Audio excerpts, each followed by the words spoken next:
Je sollicite quelques instants de votre attention pour vous parler des 17e rencontres de l'assurance construction que j'aurai le plaisir d'animer comme chaque année.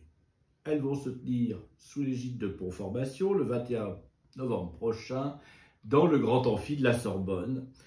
Je suis naturellement très honoré de vos encouragements sur LinkedIn, mais mon propos ici sera de transformer précisément ces encouragements en présence parmi nous pour cette belle journée que nous allons passer ensemble. Alors, le 21 novembre, de quoi s'agit-il ? Il s'agit d'abord d'une profession, près de 400 personnes assemblées pour passer la journée ensemble. C'est peut-être ce qu'il y a le plus important et le plus original dans cette manifestation. C'est aussi, comme chaque année, une tribune prestigieuse composée de juristes, universitaires, magistrats de la Cour de cassation, avocats spécialisés de longue date dans le domaine, professionnels de la branche. Ils vont se succéder pour revisiter devant vous les grandes articulations du régime juridique applicable en matière de responsabilité et d'assurance construction, le tout naturellement sous l'angle de l'actualité 2024, comme il est de tradition pour cette journée. Alors, s'agissant des sujets qui vont concerner plus particulièrement la responsabilité, nous traiterons évidemment du revirement opéré par l'arrêt devenu célèbre du 21 mars 2024, qui a fait grand bruit cette année, subordonnant à la qualification d'ouvrage l'éligibilité à la RC décennale des travaux d'installation des éléments d'équipement adjoints à un immeuble existant.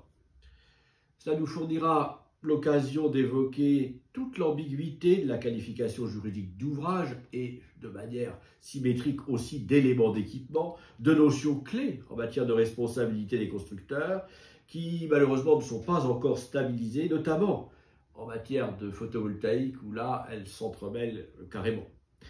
En écho à cela, il sera question aussi d'un autre arrêt célèbre de juin 2023 rendu cette fois par le Conseil d'État en marché public sur la non prise en compte de l'exclusion des éléments d'équipement à vocation professionnelle et ses conséquences en 2024, les conséquences de cet arrêt en 2024 pour toutes les entreprises titulaires de low process, qu'elles soient traitantes mais aussi d'ailleurs sous-traitantes et notamment aussi intervenant sur des ouvrages non soumis à l'obligation d'assurance. C'est un aspect du problème qui a jusqu'ici assez peu été traité. On a évoqué cet arrêt naturellement, mais sans aller jusqu'au bout du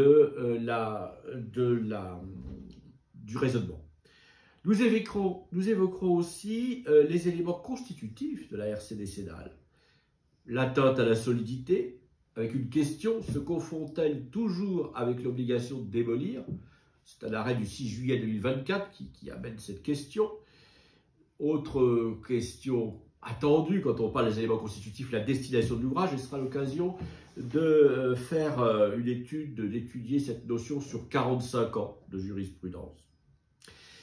À la charnière entre responsabilité et assurance, nous traiterons de la délicate question de la dissociation entre la maîtrise d'ouvrage et la propriété de l'ouvrage, car c'est un cas de figure que nous rencontrons de plus en plus fréquemment, notamment là aussi généré par les montages complexes à propos des opérations en photovoltaïque. Bien sûr, on parlera beaucoup d'assurance, on en a déjà parlé dans la première partie, mais plus précisément encore dans la deuxième partie. Alors là, il sera question d'abord du régime applicable au désordre en répercussion, donc le régime assurance, applicable en répercussion au désordre en répercussion sur les existants, avec le fameux arrêt du 30 mai 2024, là encore une des célébrités de cette année, sur la notion d'existant incorporé et devenu indivisible des travaux neufs. Nous traiterons aussi, c'est un sujet qui a déjà été abordé un certain nombre d'années, mais je crois qu'il faut y revenir régulièrement, des rapports tumultueux entre une certaine pratique du marché de l'assurance construction en matière de souscription et de rédaction des polices et les dispositions d'ordre public du Code des assurances du livre 1 du livre 2.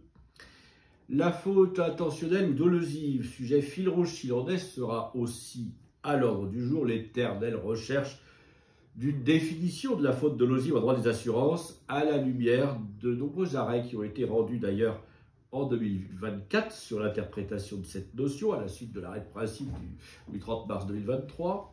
Et enfin, un problème récurrent en 2024 et qui n'est toujours pas résolu, qui peut sembler très technique mais qui est très concret, c'est le maintien des garanties après la résolution d'une police RC en cas de resouscription partielle de nouvelles garanties chez un autre assureur. Alors, derrière ce programme très académique, bien sûr, se cache aussi une journée de convivialité. Les espaces de convivialité sont nombreux au cours de cette journée, du petit déjeuner au cocktail du soir. Vous constaterez que nous avons multiplié les occasions d'échanges et de rencontres. Le déjeuner pris en commun, bien sûr, le midi dans les salons de la Sorbonne. Je vous donne donc rendez-vous le 21 novembre et je vous espère toujours plus nombreux, bien sûr, pour partager ensemble cette journée. Et je vous remercie de votre attention.